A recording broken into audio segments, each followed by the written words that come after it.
और अब बात साहिबगंज जिले की, जहां राजमहल अनुमंडल को जिला मुख्यालय से जोड़ने वाली मुख्य सड़क के मौसम के अनुसार अलग अलग रूप देखने को मिलते हैं। यह सड़क 2024 विधानसभा चुनाव के लिए एक मुद्दा बन चुकी है।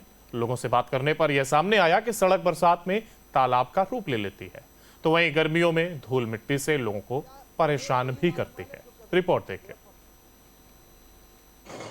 झारखंड में जो है लोकसभा का चुनाव खत्म हो चुका है और जो है अब विधानसभा चुनाव की जो है गहमा-गहमी लगभग तेज होने लगा है। तमाम राजनीतिक दलों के जो जनप्रतिनिधि हैं वो क्षेत्र का लगातार दौरा भी कर रहे हैं और कई जन कल्याणकारी योजनाओं का शिलान्यास भी कर रहे हैं। लेकिन आपको आज हैरान करने वाली एक तस्वीर हम जो दिखाएंगे, ये साहिबगंज ज़िले के राजमहल की तस्वीर है, जहाँ से जो है विजय हांसदा तीसरी बार सांसद है और जो है आनंद ओझा दूसरी बार विधायक है। और ये सड़क की तस्वीर आपको हम दिखाएंगे जो अपने जो मानो कि जो है 3D स्टाइल में जो है सड़क रंग बदलता है। जो आपको तस्वीर हम दिखा रहे हैं जो रोही राजमहल की तस्वीर है, जहाँ से जो है विधायक आनंद ओझा जो है दूसरी बार है और सांसद विजय हांसदा तीसरी बार है। यहाँ के लोगों ने जो है तीसरी बार विजय हांसदा को मौका दिया है सांसद के रूप में। लेकिन आप सड़कों की हालत को देखेंगे तो आपके ज़मीन तले पैर फिसल जाएगा। क्या यह वही राजमहल है? क्या ये वही राजमहल है जो कभी जो है पश्चिम बंगाल की राजधानी हुआ करता था? जो बीते अगर हम झारखंड राज्य की बात करें तो झारखंड राज्य के जो है राजमहल अनुमंडल को लगभग सबसे पुराना अनुमंडल माना जाता है। लेकिन यही अनुमंडल मुख्यालय को साहिबगंज ज़िला मुख्यालय से जोड़ने वाली सड़क की जो तस्वीर है ये वही तस्वीर है। और लोग यहाँ जो है सड़क से त्राहिमाम हो चुके हैं। मानो सड़क की तस्वीर को आपको देख करके समझ में आता होगा कि ये सड़क नहीं मानो तालाब है। और इसी तालाब के ज़रिए अगर हम बात करें तो बड़े बड़े वाहनों का भी परिचालन होता है। चाहे हम आसपास के क्षेत्र की बात करें तो आसपास में जो एक खनन क्षेत्र है, RQS कंपनी के द्वारा जो है लगातार इस सड़कों पर गाड़ी का जो है परिवहन किया जाता है। और ख़ास करके अगर बताया जाए इन सड़क की तस्वीर जो आप देख पा रहे हैं, तो किस प्रकार ये लोग जो बाइक लेकर के आ रहे हैं या फिर अन्य लोगों की बात करें तो कितना सड़क की स्थिति ख़राब है। बताइए सर, आपका जो सड़क पर आ रहे हैं ये सड़क की जो है तस्वीर को देख करके क्या समझ में आ रहा है? क्या यही विकास है? नहीं, ये तो विकास नहीं है। ये हम लोग जो है बहुत कठिनाइयों का सामना कर रहे हैं। तनिक सा बारिश होने के बाद एकदम तालाब का स्थिति हो जाता है और जो है कि बारिश ख़त्म होने के बाद भी बहुत दिनों तक दलदल रहता है, जिससे स्कूली छात्र छात्राओं को आने जाने में बहुत सारा कठिनाइयों का सामना करना पड़ता है। तो विकास तो कहीं से नज़र नहीं आ रहा है। सर, यहाँ के जो जनप्रतिनिधि हैं, आपके जो सांसद हैं या विधायक हैं, बड़े बड़े मंचों से दावे करते हैं, विकास की बातें करते हैं। यहाँ तक कि सांसद विजय हांसदा को यहाँ के जनता ने, आप लोगों ने तीसरी बार मौका दिया है, विधायक को दूसरी बार मौका दिया है। अभी विधानसभा चुनाव भी नज़दीक है, क्या कहेंगे इस बार आप? इस बार तो विधानसभा चुनाव में हम लोगों को मतलब मजबूती के साथ और चेंज करने का ज़रूरी है। और सांसद तो ये रास्ता से आते ही नहीं, उनको क्या पता चलेगा। बहुत लोग तो सांसद का चेहरा भी नहीं जानते हैं। और क्या बताएं कि मतलब कि आने वाला विधानसभा चुनाव में हम लोग जो है इस बार जवाब देंगे। चलिए, बहुत बहुत धन्यवाद सर कि आप जो है हमको बताएं। जिस प्रकार न्यूज़ नेशन की टीम जो है ऐसे लोगों से बातचीत करने का प्रयास कर रहा है जो यही सड़क पर जो आवाजाही कर रहे हैं। सर, आप बताइए सर, कैसे चलते हैं इस सड़क पर आप प्रतिदिन? आने जाने के लिए तो बहुत दिक्कत होता है। बरसात में रास्ता बनना चाहिए। आनंद ओझा जी सर को भी संभव होना चाहिए कि रास्ता बनाना चाहिए। राजमहल से मल्हार जाने के लिए देखते हैं कि बरसात में कितना दिक्कत हो रहा है। बस यहाँ के जनप्रतिनिधि आप लोग के यहाँ पर आते हैं? नहीं, अभी तक तो देखे नहीं है, लेकिन आना चाहिए, एक बार देखना चाहिए बरसात में क्या मुसीबत हो रहा है। वो लोग तो कार से चलते हैं, हम लोग तो बाइक से पैदल चलते हैं। रास्ता पूरा ख़राब है। बस आगे आप लोग हैं। जिस प्रकार यहाँ जो राहगीर है, जो सड़क पर चलने वाले राहगीर हैं, उनसे जो है बातचीत कर रहे हैं और जो है हम सीधे बता रहे हैं आपको कि वही वो राजमहल की सड़क है। जिस प्रकार ये लोग कह रहे हैं कि हम लोग को तो इस सड़क पर चलने में शर्म आता है कि ये वही राजमहल की सड़क है जिससे हम लोग कभी जो है ज़िला मुख्यालय आया जाया करते थे। लेकिन यहाँ के जनप्रतिनिधि के आँखों में जो है ज़रा सा भी शर्म नाम का चीज़ नहीं है कि जो है सड़क का चाहे मरम्मती कार्य की बात करें या फिर निर्माण कार्य की बात करें वो हो सके। जबकि इसके बगल में 4 लेन का कार्य हो रहा है। प्रतिनिधि लगातार ये मन से बड़े बड़े टिकरे फोड़ रहे हैं कि बगल से 4 लेन का काम हो रहा है, इसीलिए जो है सड़क का कार्य नहीं हो रहा है, जिसके वजह से आम लोगों की अगर हम बात करें तो वो लोग जो है इस सड़क की मार झेलने को मजबूर है। आपको हम सड़क की तस्वीर दिखाना चाहेंगे। ऐसा नहीं है कि ये सड़क सिर्फ सड़क ही है।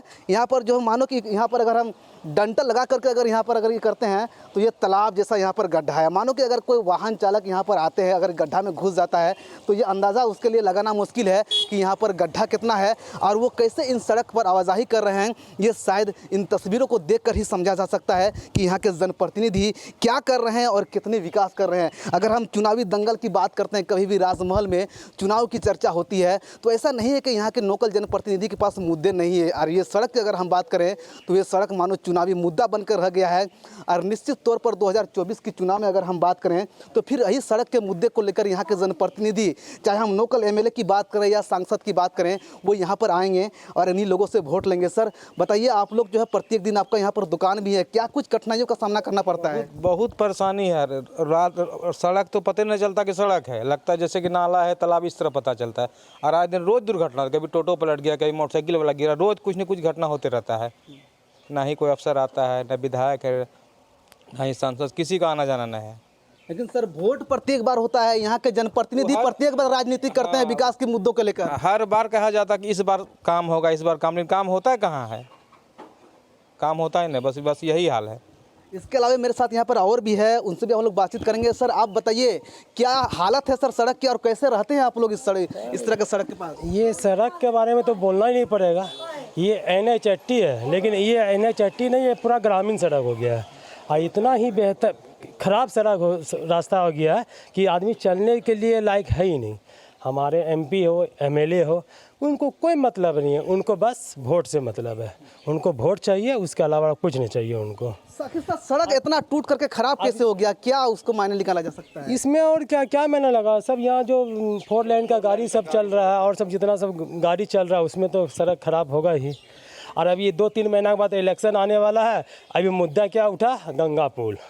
गंगा पुल का प्रलोभन देखकर जो है सब वोट मांग रहा है, लेकिन रास्ता में किसी का नज़र आ ही नहीं रहा है कि ये रास्ता कैसा है, नहीं है।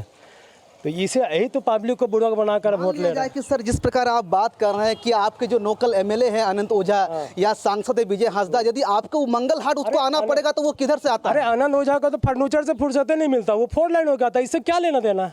आनंद ओझा का थोड़ी मतलब है यहाँ। आनंद ओझा जो है ई रोड से आता ही नहीं है, वो 4 लाइन हो गया आता है, वो रोड पकड़ता है, उससे क्या लेना देना उससे आनंद ओझा का? यहाँ का जनता और पब्लिक न मरता, उनको बस सिर्फ वोट चाहिए और कुछ नहीं चाहिए। जनता मर जाए, बिगड़ जाए, वो मतलब नहीं है, उनको वोट चाहिए। जब इलेक्शन आएगा हम ये विकास करेंगे, वो विकास करेंगे, गंगा पुल करेंगे, ये प्रलोभन दे दे के जो है वो वोट लेता है और कुछ नहीं है। चलिए बहुत बहुत धन्यवाद सर। जिस प्रकार यहाँ के ग्रामीण हैं उनसे हम लोग जो है बातचीत करने का प्रयास किए हैं तो साफ शब्दों में इन लोगों ने जो है स्थानीय जनप्रतिनिधि पर कई सारे सवाल खड़े किए हैं। क्योंकि कभी भी अगर हम चुनावी दंगल की बात करें या फिर राजनीति की बात करें तो यहाँ पर मुद्दा तो बहुत सारे हैं। यानी कि अगर जनप्रतिनिधियों की बात करें तो यहाँ के लोगों को सिर्फ गंगा पुल का मुद्दा दे करके जो है उससे वोट मांगते हैं, या तो फिर जो है बांग्लादेशी घूसपैठियों को लेकर यहाँ पर राजनीति करते हैं और आपसी जो है हिंदू और जो है मुस्लिम समुदाय को जो है लड़ा करके यहाँ के जनप्रतिनिधि वोट मांगते हैं। लेकिन विकास की अगर हम बात करें तो वही वो राजमहल की तस्वीर आपको हम दिखा रहे हैं, जहां से जो है सांसद विजय हांसदा जो है 3री बार का विधायक है और जो है आनंद ओझा 2री टर्म का विधायक है। मेरे साथ यहाँ पर जो है टोटो वाला है, इनसे भी हम लोग बातचीत करेंगे और जानेंगे। बताइए सर, आप इन सड़कों पर कैसे गाड़ी चलाते हैं, क्या शर्म नहीं लगता है आपको? बहुत कष्ट होता है, बहुत। सरकार का इस पर कोई ध्यान नहीं है। सरकार सिर्फ वोट चाहिए, इलेक्शन पे पार्टी खड़ा करेगा, इलेक्शन कमीशन खाएगा, सारा रुपया जब्त करता है। सारा सरकार का जिम्मेवारी है इसका। और क्या कहेंगे सर, आप लोग डेली आते जाते हैं? बहुत कष्ट होता है, पैसेंजर उतारने में कहाँ पे उतारेंगे पैसेंजर, कच्चे कीचड़ पे उतार देना पड़ता है पैसेंजर को, और चढ़ने पर भी बहुत प्रॉब्लम होता है, पूरा दिक्कत हो रहा है, पूरा दिक्कत हो रहा है। इस प्रकार जो है मेरे साथ जो टोटो चालक थे उनसे भी हम लोग बातचीत किए और उन्होंने सीधे शब्दों में जो है कहा है कि हम लोग को आने जाने के, यानी कि जीवन हम लोग का जो है जी से जंजाल बन गया है इन सड़क पर चलते चलते, लेकिन हम लोग को सुनने वाला कोई नहीं है। और ये सड़क की तस्वीर शायद देख करके आपको याद आएगा कि ये वही साहेबगंज ज़िला है जहाँ से जो है सूबे के मुख्यमंत्री हेमंत सोरेन जी विधायक हैं, सूबे के जो है ग्रामीण विकास मंत्री मंत्री यानी कि पूर्व ग्रामीण विकास मंत्री आलमगीर आलम इसी जिले के रहने वाले थे। अगर हम सांसद विजय हांसदा की बात करें तो वो भी इसी जिले से हैं और इन्हीं सड़क की तस्वीर को देख करके आपको शायद समझ में आ गया होगा कि ये सड़क की तस्वीर या स्थिति क्या है और यहाँ के जनप्रतिनिधियों को क्या करना चाहिए। अब 2024 का चुनाव यानी कि लोकसभा का चुनाव तो पार हो गया है और अब विधानसभा का चुनाव का जो है सामने है। अब ऐसे में यहाँ के ग्रामीण भी दावा कर रहे हैं कि हम लोग जो है इस बार जवाब ज़रूर देंगे। हालांकि यहाँ के जनप्रतिनिधि यानी कि अगर विधायक अनंत ओझा की बात करें तो वो लगातार क्षेत्र में जा रहे हैं और कई विकासकारी योजनाओं को शिलान्यास भी कर रहे हैं। हालांकि इस सड़क को लेकर उनसे कभी भी अगर पूछा जाएगा तो वो एक ही बात का जवाब देंगे कि इसका टेंडर हो चुका है और बगल में 4 लेन का काम हो रहा है। हालांकि इससे जवाब संतुष्टिजनक तो नहीं है, लेकिन उसका दंश यहाँ का ग्रामीण झेलते हैं क्योंकि सड़क की तस्वीर शायद देख करके आपको समझ में आ गया होगा। Govind Thakur, news nation, Sahibganj.